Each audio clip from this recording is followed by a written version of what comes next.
Hi all, ಎಲ್ಲರೂ ಹೇಗಿದ್ದೀರಾ? ಸೋಮವಾರದ ಸಂಜೆಯ ಈವ್ನಿಂಗ್ ಬ್ಲಾಗ್ ಆಗಿರುತ್ತೆ. ಆಫೀಸಿಂದ ಬಂದಿದ ತಕ್ಷಣ ಸ್ವಲ್ಪ ಸ್ನ್ಯಾಕ್ಸ್ ಮಾಡ್ಕೊಳ್ಳೋಣ ಅಂತ ಹೇಳಿ ಫಟಾಫಟ್ ಅಂತ ಹೇಳಿ ಬೆಂಡೆಕಾಯನ್ನ ನೀಟಾಗಿ ತೊಳೆದು ಒರೆಸಿ ಹಾಗೆ ಮಸಾಲಾನ ಕೂಡ ರೆಡಿ ಮಾಡಿಕೊಂಡು ಈ ರೀತಿಯಾಗಿ ನೀಟಾಗಿ ಕುಯ್ದುಬಿಟ್ಟು ಅಂದರೆ ನೀಟಾಗಿ ಸೀಳ್ಕೊಂಡು ಅದಕ್ಕೆ ನಾವು ಮಸಾಲ ಫಿಲ್ ಮಾಡಿ 4 ಭಾಗದ ಕಡೆನೂ ಕೂಡ ನೀಟಾಗಿ ಬೇಯಿಸ್ಕೊಂಡ್ರೆ ಬೆಂಡೆಕಾಯಿ ಮಸಾಲ ಡ್ರೈ ಫ್ರೈ ರೆಡಿ ಆಗುತ್ತೆ. ಹಾಗೆಯೇ ನಾನಿಲ್ಲಿ ಸ್ವಲ್ಪ ಸಿಹಿ ಏನಾದರೂ ತಿನ್ನಬೇಕು ಅಂತ ಅನ್ನಿಸ್ತಿತ್ತು. ಆ ಕಾರಣಕ್ಕೆ ಸ್ವಲ್ಪ ತೊಗರಿಬೇಳೆನ ಬೇಯಿಸ್ಕೊಂಡು ಈ ರೀತಿ ಕಾಯಿ ಬೆಲ್ಲನ ಹಾಕ್ಕೊಂಡು ಹೂರ್ಣನ ರೆಡಿ ಮಾಡಿಕೊಂಡು ಹಾಗೆ ಹೂರ್ಣನ ಸೈಡ್ ಡಿಶ್ ಆಗಿ ತಿನ್ಕೊಂಡ್ವಿ.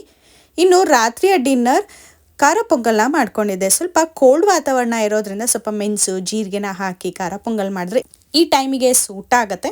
ಹಾಗೆ ಬೆಳಗ್ಗೆ ಮಾಡಿದಂಥ ಮೊಳಕೆ ಹುಳಿಕಾಳು ಬಸ್ಸಾರು ಕಾಳು ಇತ್ತು, ಅದನ್ನು ಕೂಡ ಕಾಯಿಸ್ಕೊಂಡು ಇನ್ನು ರಾತ್ರಿಯ ಊಟನೂ ಕೂಡ ಮಾಡಿಕೊಂಡು ಮಲ್ಕೊಂಡ್ವಿ.